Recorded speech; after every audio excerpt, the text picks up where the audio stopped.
fellas. Hello, everyone. I'm Doug Flegel, and I'm committee chair for the Program and Personnel Committee meeting. And I want to call this meeting to order here on Monday, July 28th at 5:30 p.m. And if you'll join me, I'll lead the Pledge of Allegiance. I pledge allegiance to the flag of the United States of America and to the republic for which it stands, one nation, under God, indivisible, with liberty and justice for all.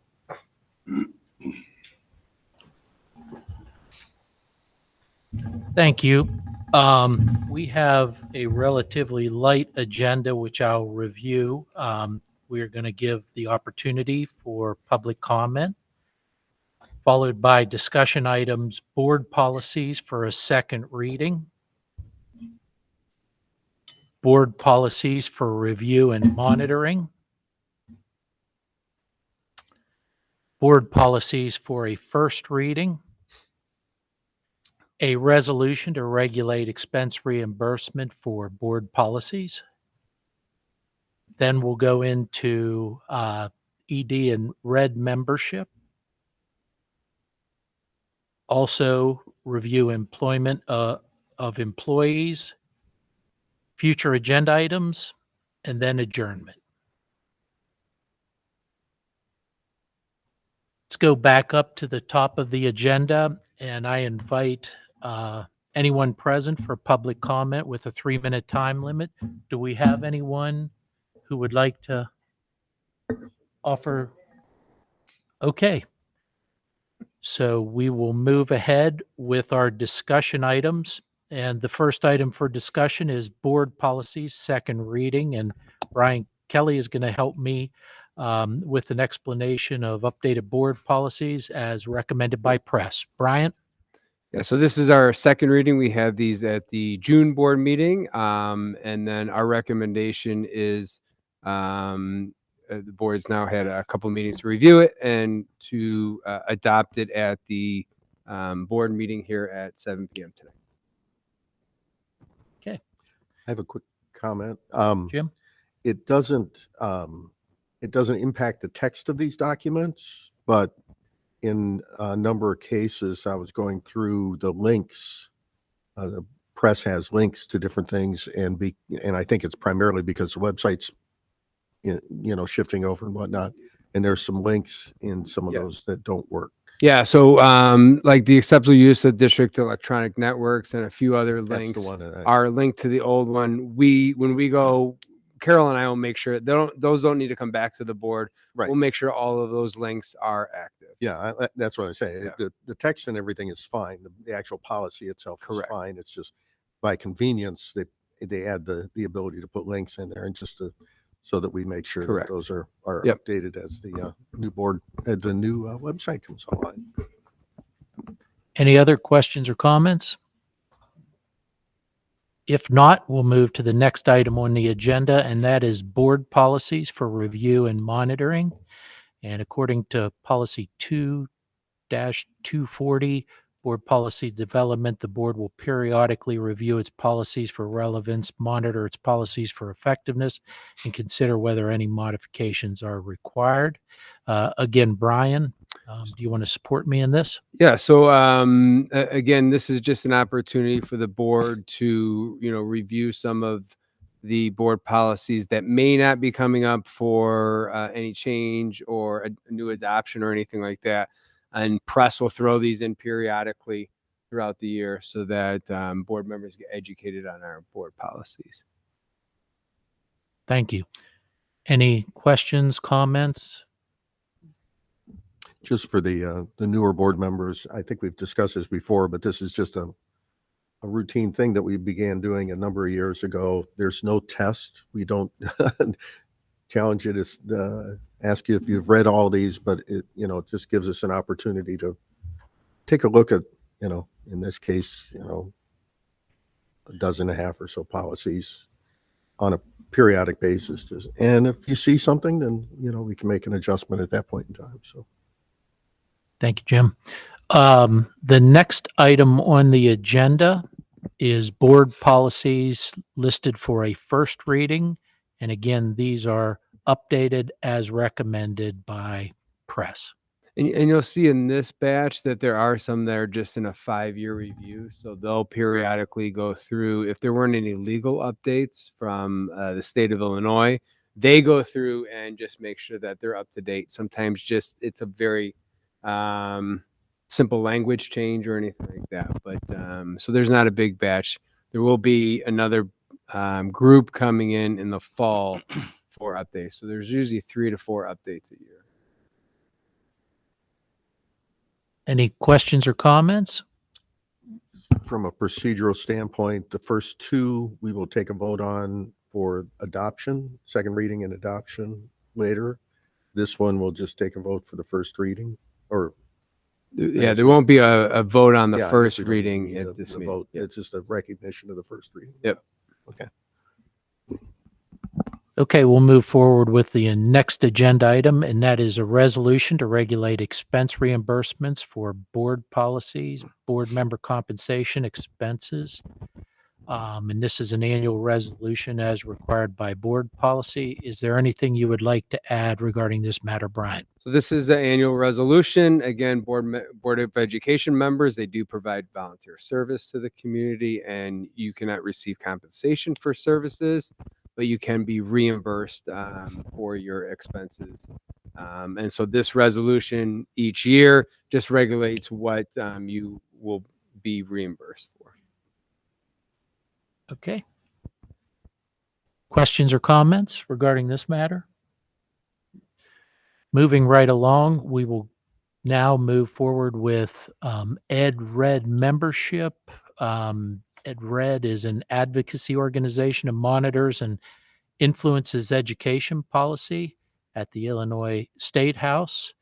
And Jim, would you like to offer support here? Actually, yes, I'd like to offer support and ask that maybe Lisa has a quick comment, since you're very involved in this organization and have been for quite some time. A very, very important organization. Yes, it would be my pleasure. Thank you for asking. So EdRed is a legislative advocacy group that focuses on its members who are all in the Northern Illinois region, K through 12, focused on making sure that public schools and our representatives have a seat at the table when legislators are discussing any kind of policy that has to do with public education. We have found that very often legislators who are very well-meaning don't understand both the short and long-term consequences or resources that are involved in policies that they might be considering. And EdRed, over the many years that it's been in existence, has done an outstanding job at forming relationships with legislators and not only earning a seat at the table when public education is being discussed from a policy standpoint, but really being a resource for legislators when they're considering something. We now find that they'll often proactively say, hey, what do you think? What do your members think about this? The executive board is made up of superintendents and board members, and it has been a very valuable ally to public schools in this part of the state. So, any questions? This is also the same organization. There's a dinner meeting that comes up in end of January. End of January. So that's at Yeah. the end of January, and there is a legislative breakfast this Friday morning. Registration is still available. It's always a really fascinating event where EdRed brings in legislators and they discuss things that are on their radar that affect public education. It's always interesting to hear the issues that legislators think are important. And it's always interesting to hear the questions that fellow board members and superintendents have for those legislators. So if you're available Friday morning, I know it's still open if you'd like to attend. Nina and I are both registered, and it's always a really interesting and worthwhile event. Yeah, I wish I could join you out of town that day. So, but both those events are very important events because you get literally to speak to representatives or senators and representatives directly. You get to network with other board members from the area. So it's just a very powerful networking opportunity in both cases. Okay, thank you, Lisa. Thank you, Jim. Anyone else have any comments to this item? Okay, the next item is employment of employees, and you've been provided with a personnel report. Bryant, do you have any comments regarding this? So this is our personnel report that will be added to the consent agenda for our 7 o'clock board meeting. One thing I do want to mention about the educational support positions is that a number of positions were filled by other ESP that are moving up in positions. So I just, I think the collaboration that we have with our ESP union and some of the, culture that we have here, that we have a number of ESP that want to stay here in the district, but also, looking to move up in some of the positions that were vacated by retirements or resignations. So I just want to point that out, a number of them from Soji Thomas to Birchu to Ronnie Kokanis to Nina Ferrolo, they're all current employees moving positions. So Bryant, have you noticed any difference? Because I know in years past we have had ESPs fill other positions, other support positions, and we've done a great job of placing people. Now that we have a collective bargaining agreement, do you think it was any different this year in terms of understanding the more standardized compensation? I think it helped. I think having that, the bargaining agreement and knowing, what positions were paid, and if they moved the position, how that was outlined, and that was outlined in actually a memorandum of agreement that we did right after the contract of people moving to a higher position. So I think that really did help, and so I think it, good collaboration between the ESP and the board and the administration. Thank you. Where do we stand as far as how many openings we still have for this new school year? So we ESP, we have a handful of openings in special services aides at the buildings and a few others, but we're filling them. And as far as certified staff, we have one position still open that we're working on. So I think we're in a pretty good place to get ready for the start of the school year. Thanks. Okay, any other questions or comments for Bryant regarding the personnel report? Okay, if not, that concludes our agenda items. For future agenda items for our August 11th, 2025 meeting, we will have board policies to review for a second reading, and we will also have listed Daring Educational Tour. So that's the two future agenda items that we have to look forward to. Are there any other questions or comments for this subcommittee this evening? If not, I'd like to ask for a motion to adjourn. No need. Okay, well, I'd like to declare this meeting adjourned. Thank you.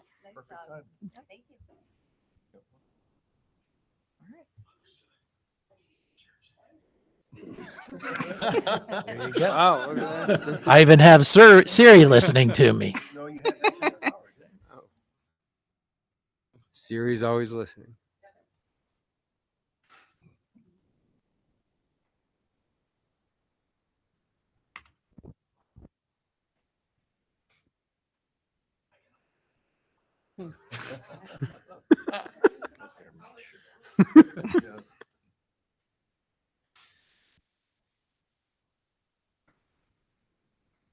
One minute.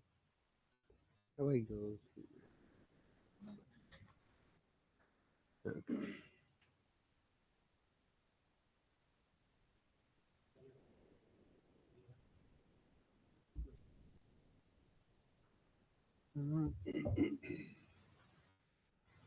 I feel okay.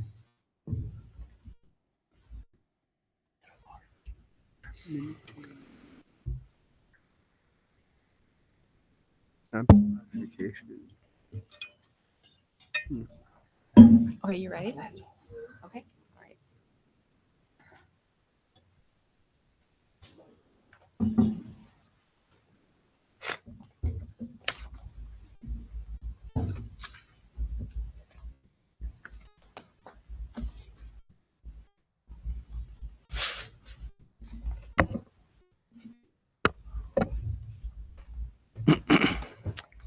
All right. Good evening. I will now call the Facilities and Finance Committee meeting to order at 5:46 p.m. on July 28th, 2025. Before we begin, I will review the items on the agenda for this evening's meeting. We'll start with public comment and then moving on to our discussion items, which include the fiscal year 26 rental labor rates, we have the cell tower ground lease amendment, the fiscal year 25 bills payable after the June board meeting. We have a solar update. We have the 3-year LHS athletic training agreement. We have IT equipment disposal. We have a change order approval for the LHS cafeteria projects. And then we will finish it off with the summer capital update. Then we will review future item agendas before adjourning. So now I'm going to open it up for public comment. We are talking to ourselves. Yes. So seeing that there are none, we will move on to our items for discussion. And this is when I'm going to turn it over to our expert, Mr. Dan Stanley. We were wondering if anyone would mind that we move the summer update up first, because we have Ray Albin here. He can be here for that one, and then we can send him on his way to enjoy the heat himself. We'll do that. So we have it's really item 3H, the summer capital update. We have from Mark all the updates that are going on.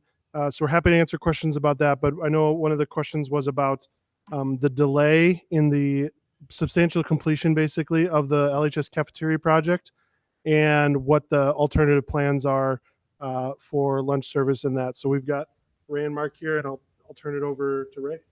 Sure. No, thank you, Dan. So yeah, around early July, it was indicated that up until that point we were progressing. We certainly had certain delays already in the courtyard area, but it was thought that we could overcome them up until that point. Around early July, it was determined that we just simply were not going to finish, in particular, the courtyard and the servery where the food gets served from the kitchen. So since that time, we've been working with Gilbane, Mark, daily with Gilbane, myself as often as possible about what are we going to finish, how we're going to get ready for school, and then how are we going to reach substantial completion of the rest of the project while school is going on. So I put together a couple of pieces, one that's linked here, just so that you know where we are and what's going to be done and what's not going to be done. So as you remember, the new kitchen is completed. The kitchen was completed the spring of 25. It's fully functional. It'll still be functional when we start school. It's got to be cleaned, as you'd imagine. There's a lot to go through with that. But in the next week and a half, we will be sort of stopping enough work in that area so that Quest can come in, clean the kitchen, and get ready for service. The servery is, as I said, is not going to be done. The seating area, however, that we've essentially primarily always used will be done. So they are right now furiously doing all the finishes. So all the infrastructure takes a lot of time, and then the finishes come in and are done what seemed to me very, very quickly. And that's just someone who I'm not good at doing my own work to do that stuff. So it happens very fast. But ceiling grids are being laid, lighting is being finishing, flooring will start going in tomorrow in all of our seating areas. So new furniture is being delivered starting next week. Monday or Tuesday of next week will be assembled in that area. So we expect the seating area to be available to our students starting on August 11th. The servery obviously will be what is being worked on. That'll be being worked on through August and September. And as of right now, Mark, I think it's hoping for substantial completion of the servery by October 1. Okay. To allow that work to happen, much like what we did in the spring, a temporary wall is going to go up in front of the servery, just like what we did in the spring where we put a temporary wall up of what was the current servery, and then they're going to work behind it. It doesn't take any more space from us in the seating area. It doesn't take any less. And the same thing's going to happen at the courtyard. So the courtyard foundations are being set. I've included some pictures of them literally putting the foundations in and putting the backfill in. And we will put a temporary wall around the courtyard. Now the courtyard's becoming two things. One, it's part of our seating area. And second, it's part of faculty dining. The faculty dining area is in there. So since we had closed off the courtyard last spring for this work, we didn't have it. We didn't include it in our count of seating for children. We still have all 4 lunch periods specifically for this idea that we might need them for this year. And we can seat all the kids at our 4 lunch periods. Typically, we always thought that our capacity at lunch was around 450 total seats. And our largest lunch period last year was around like 420 students. And that's if they all were there at one time having lunch, which really doesn't happen because they're at other places during lunch, and obviously not all the students are there. So servery work will continue. The courtyard work will continue behind temporary wall situations. The courtyard is of a little bit greater delay. That one is more towards the end of October. So in my notes, I put November, thinking October 1 servery, November 1 courtyard area, which is faculty dining and additional seating for students. We will still have classroom 136, which was the temporary alternative faculty dining room from last year. It will remain as that until our dining area is complete. And we will be setting up exactly like what we had in the spring, temporary serving situations for our students. So we kept all of that equipment. Chris Stansel very wisely said, we're going to keep all of this, and we are putting it back in place. I put in there some diagrams, and I also made copies. It's a little hard to see in the black and white of exactly where our temporary dining is going to go in. Essentially, it's going to go in right in front of the temporary wall in one on the north sort of east corner of the cafeteria, and also more towards like the central area of the cafeteria. So our students, in meeting with them last year, both in April and May, they were accepting of our temporary dining. They know it is still only temporary, that the finished area is coming, and they worked with myself and Quest to make sure that they were able to get food quickly enough and get enough food options. And both seemed satisfactory in the spring, and we'll make sure that it's satisfactory again going forward this fall. So that's our cafeteria area. Now that's just one of our 3 areas. So maybe I'll pause here and see if there are questions or other. Yeah.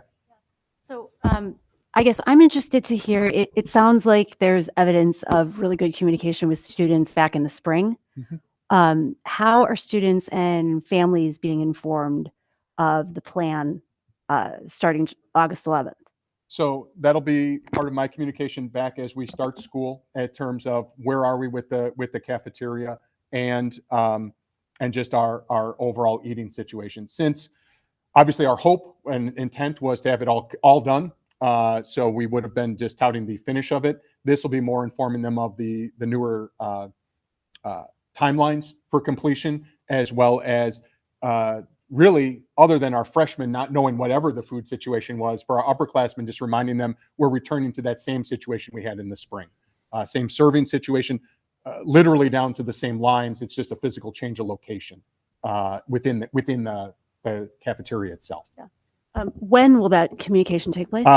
Typically, I send it out usually next week in anticipation just before the 11th. So I forget exactly. It was either like Wednesday, Thursday of just before the start of school. And we'll try and time that up. I tried to time that up with last year with John Gilliam, with Vernon Hills, now Andy Young, that we're sending out our communication pretty darn close to the start of school. What is the root cause for the delay? Yeah. Mark could be a better answer to that. My understanding is honestly a lot of the soft dirt in the courtyard area was a definite root cause there. And Mark, you know a little bit more on some other technical aspect. Yeah, no, in the main eating area, as well as where the old kitchen was and servery, we found hidden conditions. We came across asbestos in several areas. Once we opened up walls, we found insulation. So we had several times that we had to stop work with 10-day notifications with the state. I think there was 3 times we had a 10-day delay where we could do the abatement. Then there was some structural issues, unforeseen conditions once we tore down main walls,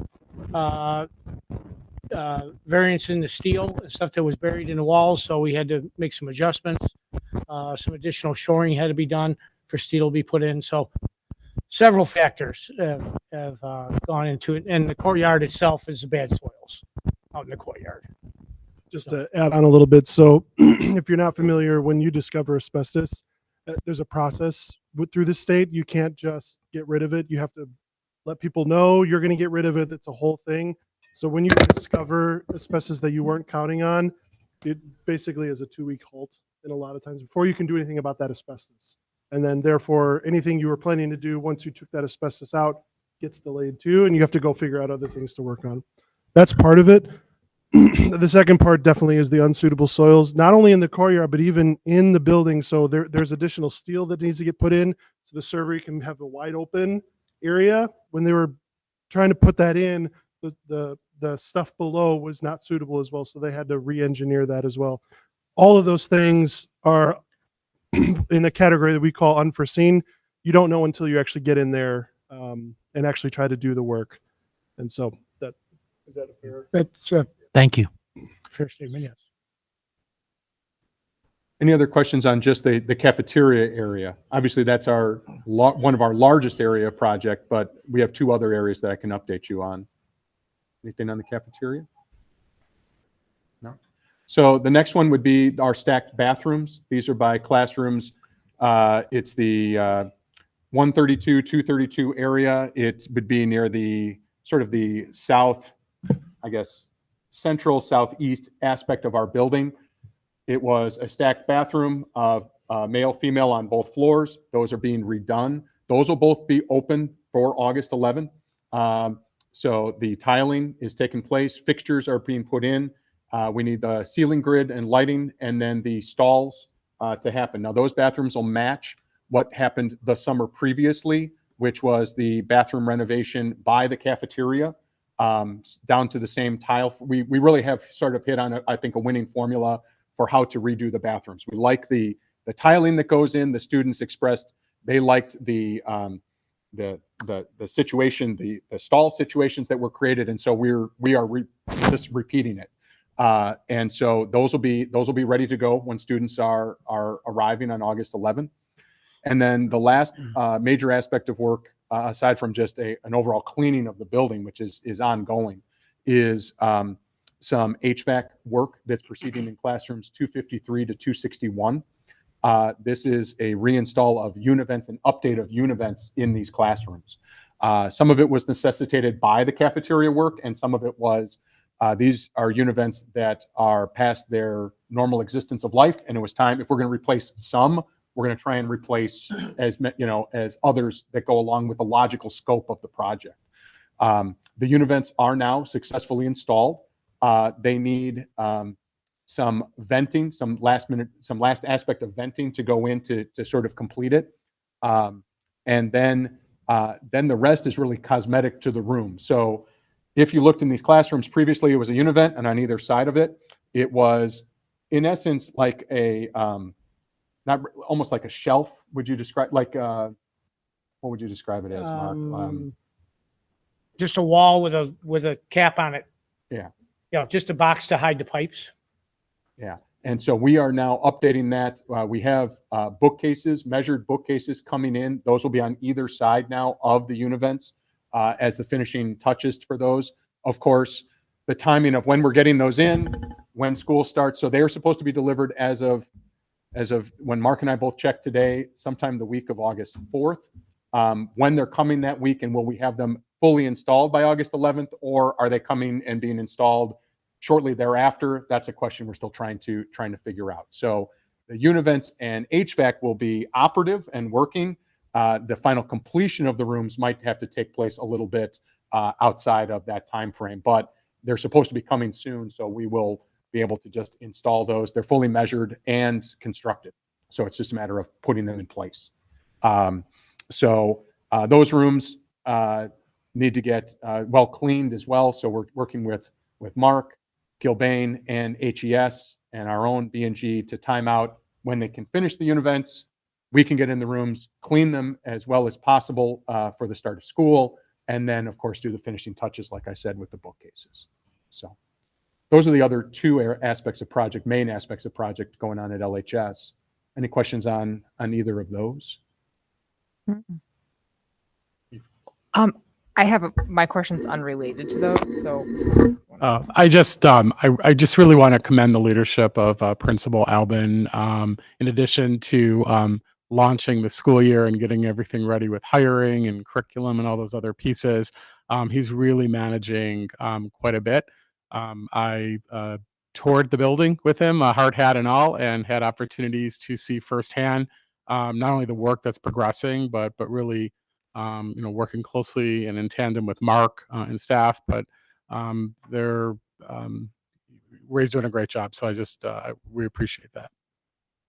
And I just want to say thank you for being here tonight. I know that's not normally, the July meeting is usually not one that you come to, but I think because of the significant delays, I really appreciate you being here to explain it, not just us, but whoever in the public might be paying attention. So thank you. Understood. No, thank you.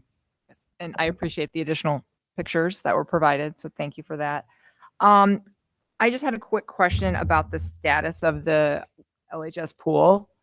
Is that done or? Yes, it's being filled. And last I checked, when I checked on Thursday, it was, I'd say 3/4, almost there. So the pool this summer, reminder, was completely drained. This is the first time in its year 6 in existence. So it had to be completely drained. The vents were checked, the tiles were checked, and the vents checked out. Any broken tiles were replaced. It was completely cleaned, and then it's being refilled. And it should be, my guess is at this point is that it's either has been completely refilled or not, and then it just becomes a factor of heating and chemical balancing so that it's ready to go for spring sports come the 11th, as well as our physical education classes and lifeguarding classes and whatnot. Thank you. Sure. Yeah, as part of that cleaning process, we also did our inspection for Virginia Graham Baker Act for all the grates. You have to inspect those every so many years. So we were in line with our 5-year inspection. Drain the pool, get down, you inspect the screws, the fasteners, the grate, make sure nothing's broken. So that is also a requirement that we do both at Vernon Hills and at Libertyville. Great. Thank you.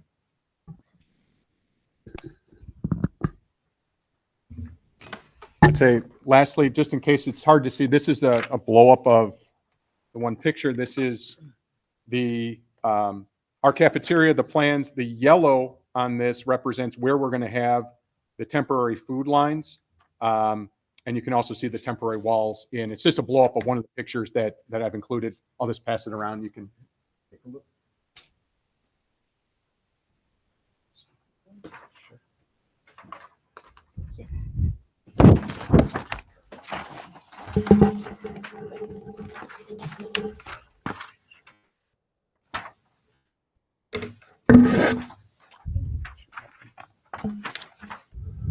Thanks, Ray.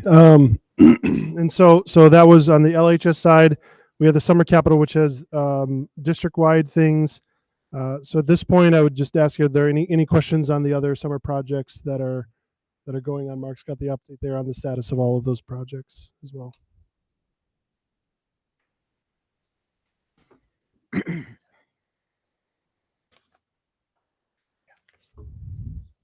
I just are we on track to meet all of our deadlines before the start of school for the rest of our projects? Except for the cafeteria, we are on track with our projects. In my report, you'll see most of them are complete. The pool carpeting here was the last thing. They started removing the carpeting today. So it should be done by the end of the week. And we also waited till after the 4th of July to do the island at Libertyville High School, where the student drop off is for parents, pick up and drop off. So we waited until after the 4th of July celebration because people come onto campus. We didn't want any, possible injury. So the contractor held off and completed that. So Thank you. Oh, I'm sorry. We do have one delay in our HVAC project at Libertyville, and that is the auditorium. We're replacing the main air handler in the auditorium, as well as coils inside, because there's new refrigerants for additional cooling. So what we've done is the equipment finally came, but there was enough time to get it in before the start of school, because the auditorium is being used on the 6th for freshman orientation, and then on the 7th with all staff coming back for their large meeting. So we'll have all the coils in. We'll be using the old unit. We won't have the additional auxiliary air conditioning, but we will have the air conditioning running, and it'll all be completed by the end of this week. And then we will fly it's up on the roof, so we'll have to fly the new unit. We're going to pick out a time frame where we can finish it and not disrupt anything going on in the auditorium.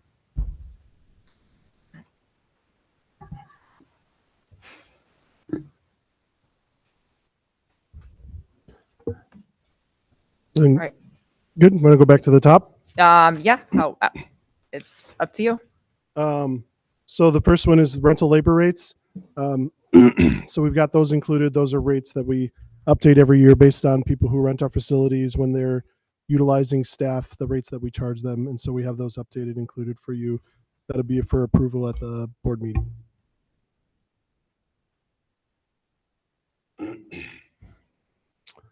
The next one has been about a year in the making. T-Mobile, or a contractor with T-Mobile, reached out about a year ago to negotiate this renewal. And so it took a while, but here we are. So basically the new renewal for the lease. So if you haven't noticed the cell tower yet, when you leave, just kind of notice it's really tall. You'll see that's there. The one lease will get extended for another 25 years. Our payment will be $1,850 a month, and it'll increase 15% every 5 years. So that would go for approval also at the meeting tonight.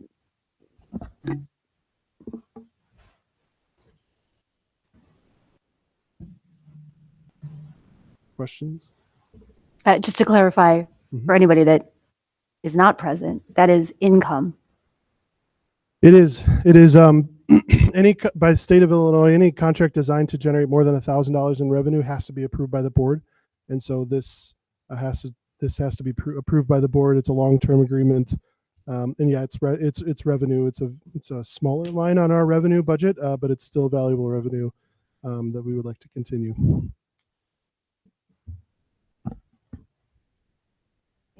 Mm-hmm.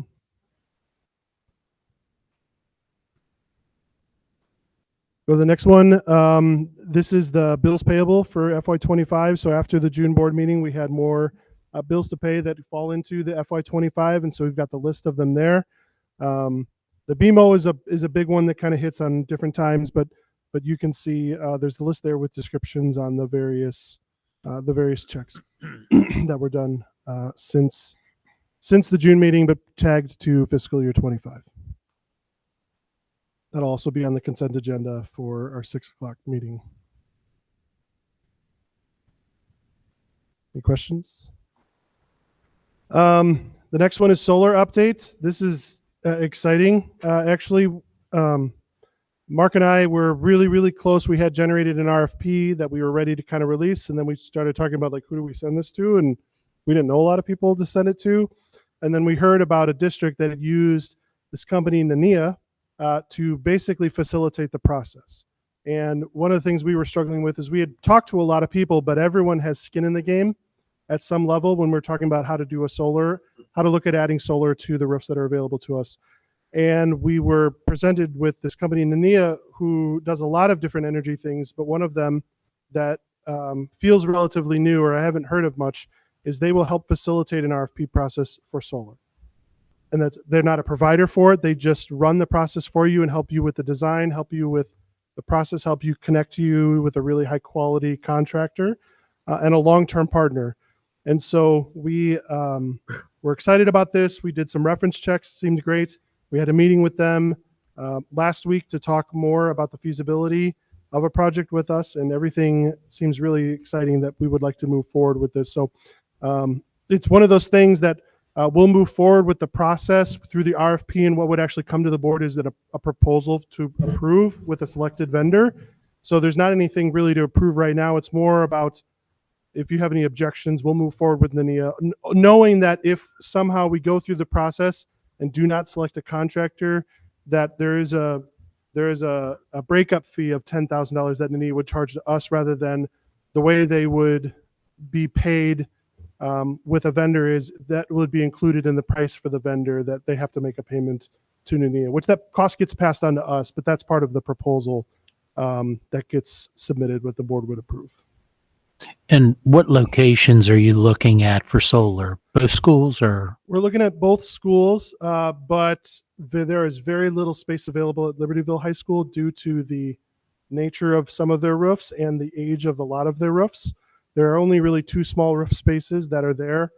And NNEA's sense was, we'll see what contractors propose. They actually might propose, don't do something at Libertyville. It's not going to be worth your time. It'll be better worth your time if you just focus on Vernon Hills. There's a lot more space at Vernon Hills available now, and probably in the near future as well, because we have a lot of roof work that's been happening over there a number of years.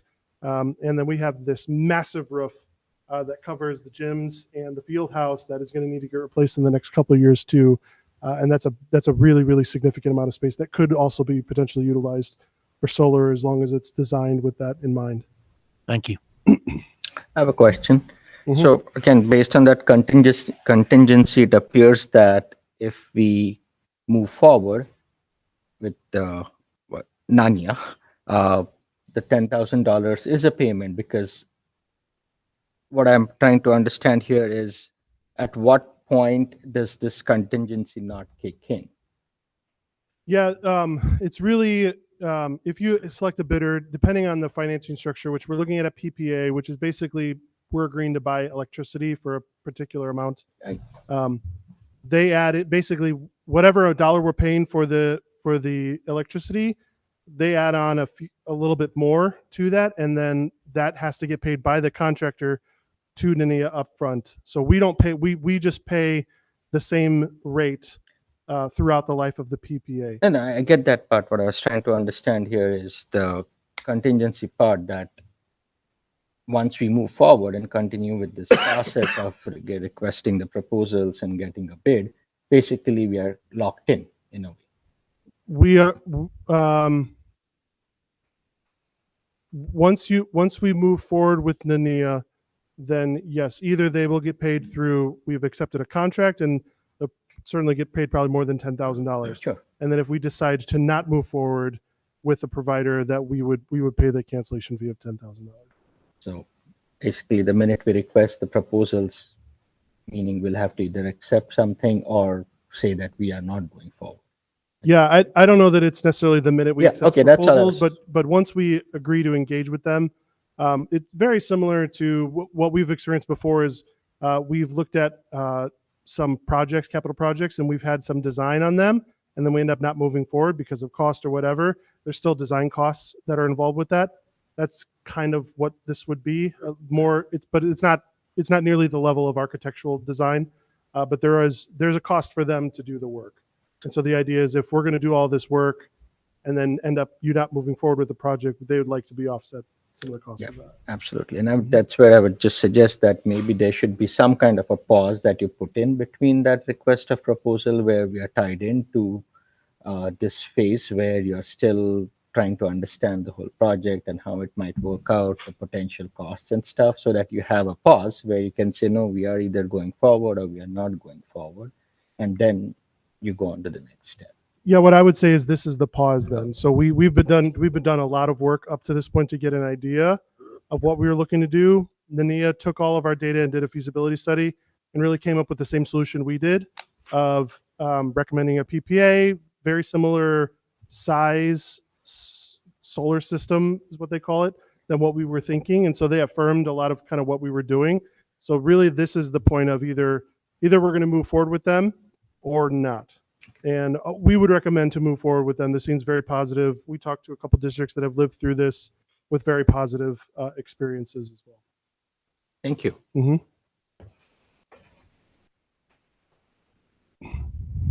Anyone else? Do you recall which districts used NINIA? Nania. So I've had to learn, like, think of it like an Italian Nania. That's how they described it. North Shore 112 used it. So Mark talked to their person there. And then I believe it was a Skokie. The person I know is Ryan Berry. He's a fellow CSBO that I know really well. We were in the program together.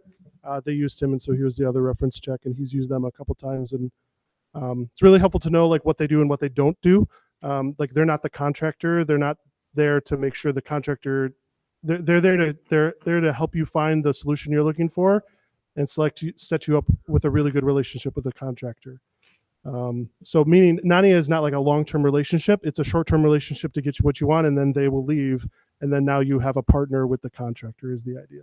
So that was really helpful information. Mm-hmm. Anyone else?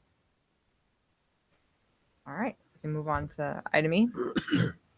Yep. So our contract with IBGI is expiring, and so this is a renewal for 3 years.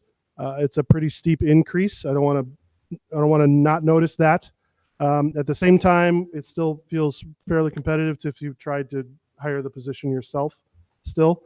And then the nice thing is that it is a fixed cost over the next 3 years, so it's not going to increase over the life of the contract. And so this is one that we didn't get the agreement really until today. So, but you have it now and it's in front of you, and attorneys have reviewed it and everything. That was just part of our delay, is getting everybody on the same page. I have a question. Mhm. Why are we moving from a 5-year term to a 3-year term? Athletic training, the market for that has changed pretty significantly in the last 5 years. It's a lot harder to get athletic trainers, and it's a lot harder to get providers to agree to a longer term commitment. And so 3 years is what IBJI was comfortable going. And for example, I'm pretty sure Vernon Hills, our agreement is 2 years with them, just because of the nature of that market is pretty quick to evolve. That's why. And I think you answered it. Are we using the same group for Vernon Hills? It is a different group. So Oh. little history is years ago, we had different providers and then tried to consolidate to have one, like why not just have one contract? So we used Athletico for both.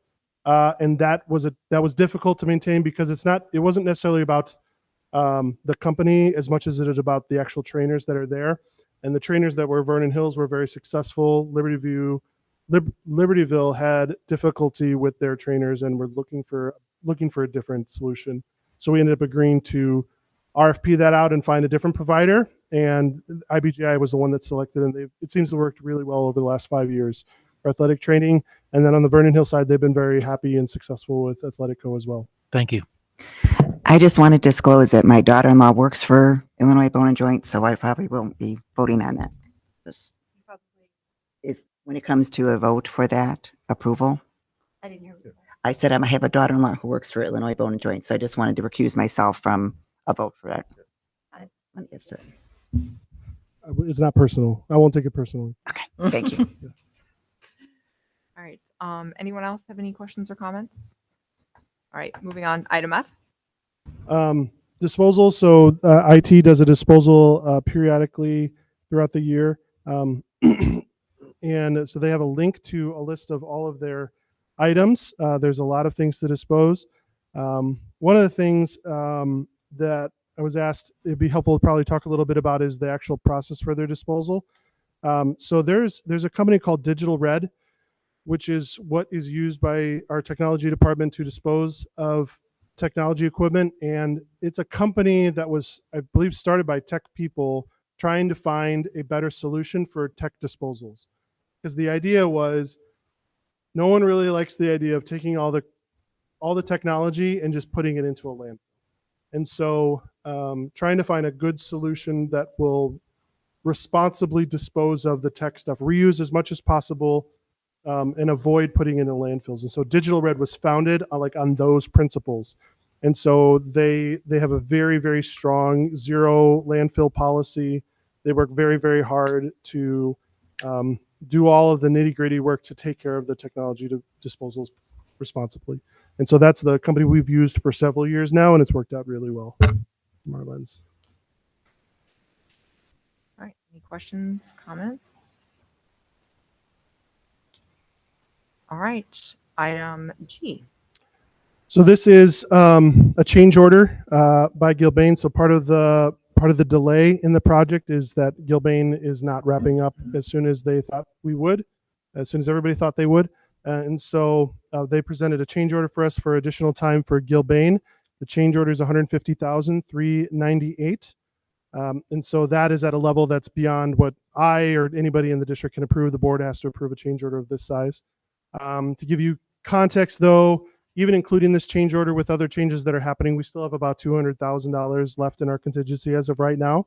And so we feel we're still within budget and everything like that. And I get that Gilbane is needing more time. So that's the information on that. All right. Any questions, comments? Can I ask a question here again? So because of the delay, they are requesting us, we pay them 150,000, whatever, and change, right? So when we design, and this is again partly for my understanding, when we design the agreements initially, like there are these components that could be included that say that there are going to be potential for delay, unforeseen circumstances, asbestos being one, and some that can delay and derail everything. It's a domino effect. So did we have any of those type of clauses that allows us to kind of control the costs? Not necessarily from that point of view. So what that gets closer to is a structure of contract when you're talking about big projects called a guaranteed maximum price. We have chosen to avoid that because we just know that pads the cost rather than we try to go with a cost plus model. So we have the cost of whatever the things are, and then we know Gilbane has a fee on top of that cost. Meaning even Gilbane has a cost for all the people to do their stuff, and then they get a fee, basically like overhead profit for their services. So we've chosen to go that route that we believe overall is more cost effective as a broader scope. So when we engage Gilbane for this, it was the idea that we would have substantial completion really at the start of school. So now going, a month and a half longer, that's really prompting them. That's just pushing everything out. So now their people are tied up for longer. So it's not something that was negotiated previously into the project. And even with that, when we've had projects that have been a little bit delayed, we've usually been pretty good about our costs. But this is one circumstance that it went longer, and now they need more time than what we originally contracted them for.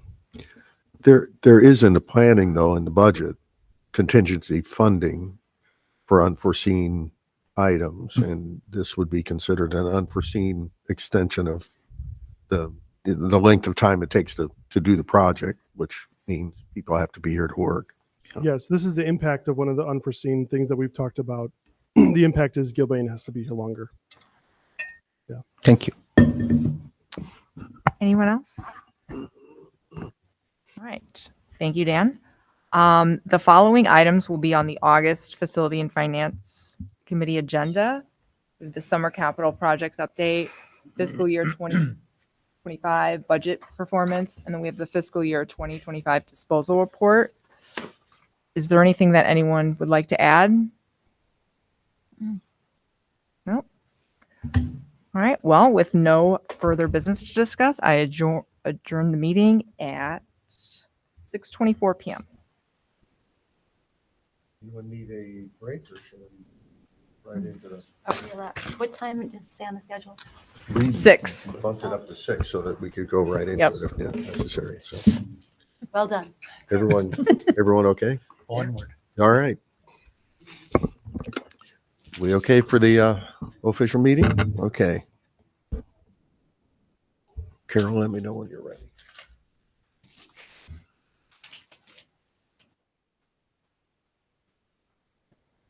Okay.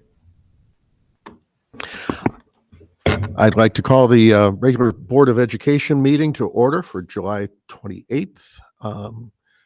We're starting about 6:25 at this point in time. We've already done the regions. Can we have a roll call, please? Nina Austin. Here. Jim Batson. Here. Raul Deschmuk. Here. Doug Fliegel. Here. Lisa Hessel. Middleish Cotwall.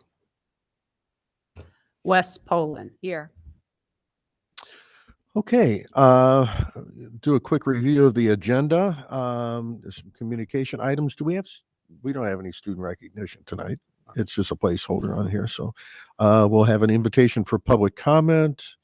We have a few FOIA requests, superintendent's report, consent vote agenda with items from we previously discussed in our committee meetings and or routine items that end up on that report every month.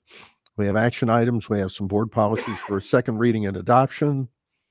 We have some acknowledgement of board policies for review and monitoring. EdRed membership renewal updates for the rental labor rates for when we rent our buildings, cell tower lease amendment, LHS athletic training agreement to approve, and a change order for the LHS cafeteria project. We have under the information, board comments and events. Anyone having an item there? An IASB report. I really don't have anything at this point to report. Anything for CEDAW? No. No? Okay. And then we'll review the future agenda items. So let's roll back to the top here. Under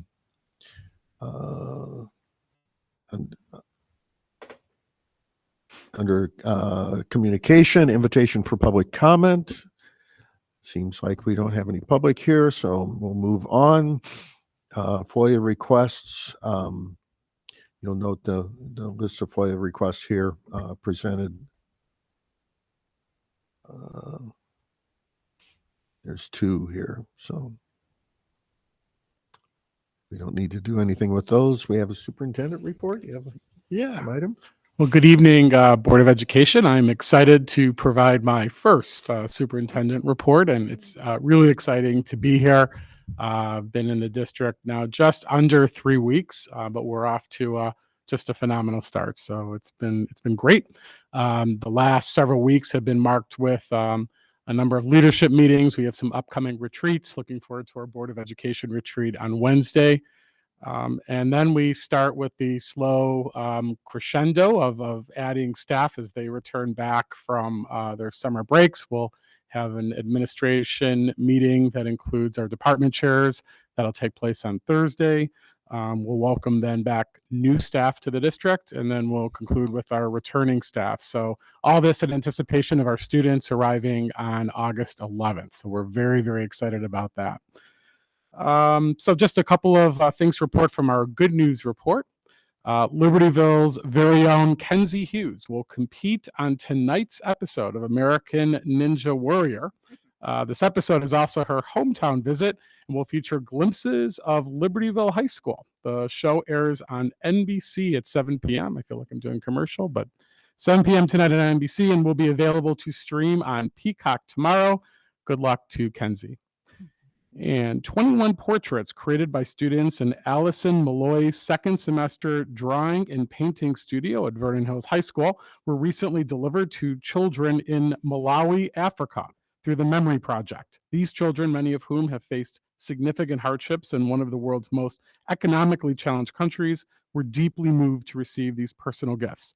For many, it was the first time seeing an image of themselves, let alone receiving a custom portrait made just for them. Most of the children have never left their villages and were amazed to learn that someone from across the world had created something so meaningful for them. That concludes my first report. If you haven't seen the portraits, they're very impressive. If you ever get a chance to see those, it's very moving, kind of very important kind of idea. So, okay, moving on. Thank you. and welcome officially. Consent vote agenda. We need a motion to approve the consent vote agenda. Poland, so moved. Fliegel second. Okay. Any questions, comments? Roll call, please. Austin, I, except for the recusal do I have to separate that? You know what? I'm sorry. I meant to ask. Let's pull. pull it out. Let's back up just Sorry. real quick. I'm sorry. On the consent vote agenda, that's the. No, it's Oh, no, items. no. It's items No. for action. Yeah, it's under items for action. So you're okay for the consent Okay, vote agenda. all right. Okay. I, All right, It's okay. item 5F. Yeah. okay, So for the consent vote agenda. okay. Never mind. Rewind. Can we have a roll call? so we'll please? do, we'll start over. Okay. Austin, I, Batson, Aye. Deschmok, Aye. Fliegel, Aye. Hessel, Aye. Poland. Aye. Motion passes. Now we get into the action items. The first one is the board policies for second reading and adoption. We have a motion to approve the 24 updated policies. Hessel, so moved. Second, or Poland second. Any questions or comments? Okay, roll call, please. Okay. Batson, Aye. Deschmok, Aye. Fliegel, Aye. Hessel, Aye. Poland, Aye. Austin. I, Okay, motion passes. We have a second batch of board policies here. I need a motion to approve and adopt board policies that were reviewed. No modifications, just as a periodic review on these. Motion Fliegel. Deshmukh second. Okay, any questions, comments? Roll call, please. Deschmok, Aye. Fliegel, Aye. Hessel, Aye. Poland, Aye. Austin, I, Batson. Aye. Motion passes. Next on the agenda is the annual EdRed subscription renewal. Can we have a motion to approve the EdRed membership dues in the amount of $5,350? Deshmukh so moved. Poland second. Okay, any questions, comments? Roll call, please. Fliegel, Aye. Hessel, Aye. Poland, Aye. Austin, I, Batson, Aye. Deschmok. Aye. Motion passes. We have updated rental labor rates for when we rent out our facilities. These are the labor rates for the folks that work those events. So I need a motion to approve the FY26 labor rental rates as presented. Poland, Hessel? so moved. Hessel, second. Okay, questions, comments? Roll call, please. Hessel, Aye. Poland, Aye. Austin, I, Batson, Aye. Deschmok, Aye. Fliegel. Aye. Okay, motion passes. We're moving right along. We have a cell tower ground lease agreement discussed earlier in committee. We need a motion to approve the First Amendment to the ground lease with T-Mobile Central LLC. Deshmukh so moved. Poland second. Any questions or comments? Just a quick note, this agreement actually is a revenue generator for the district. So it's they're renting space on a cell tower that's on their property. So can we have a roll call, please? No, No, ground lease. The cell tower.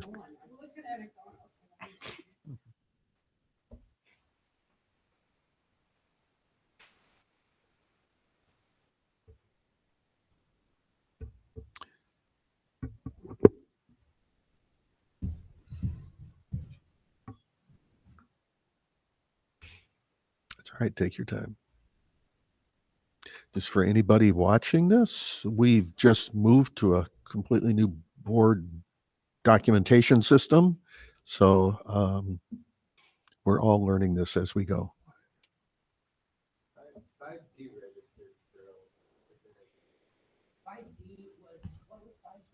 Rental. Yes.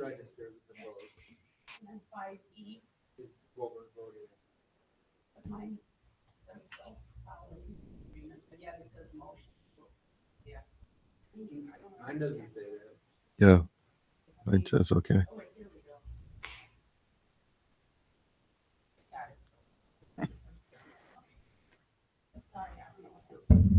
Okay. Okay, all right. The second. Yes. All Okay. right, here we go. Time for roll call. Poland. Aye. Austin. Aye. Batson. Aye. Deschmok. Aye. Fliegel. Aye. Hessel. Aye. Okay, motion passes. This is the one that you'll want to abstain on. We have a 3-year LHS athletic training agreement with the Illinois Bone and Joint Institute. We have a motion to approve that agreement. Poland so moved. Hessel, second. Okay, any questions or comments? Can we have a roll call, please? Batson. Aye. Deschmok. Aye. Fliegel. Aye. Hessel. Aye. Poland. Aye. Austin. Abstain. Okay, thank you. Motion passes.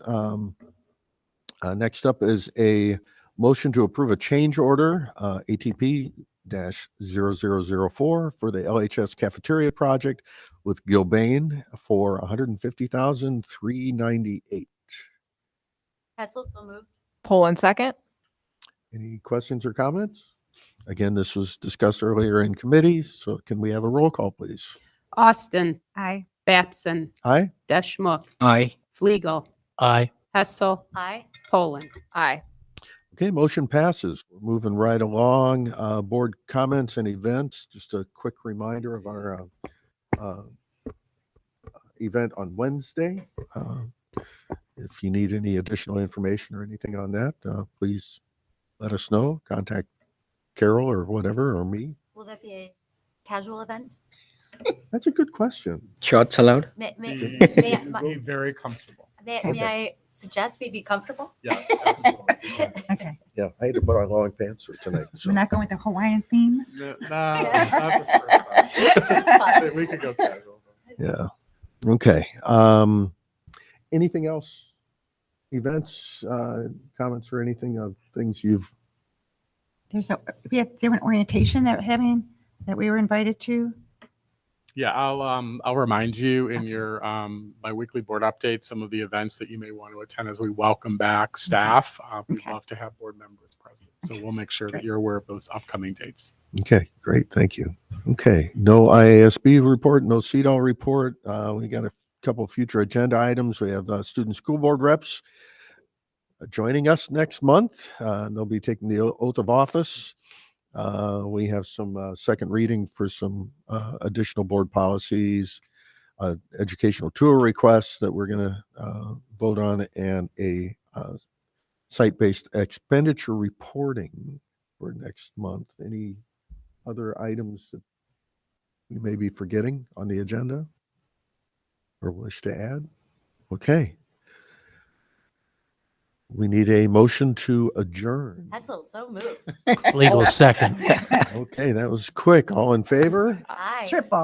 Aye, Yeah. aye, It was aye. Doug. Legal. Doug. All in favor? Aye. Aye.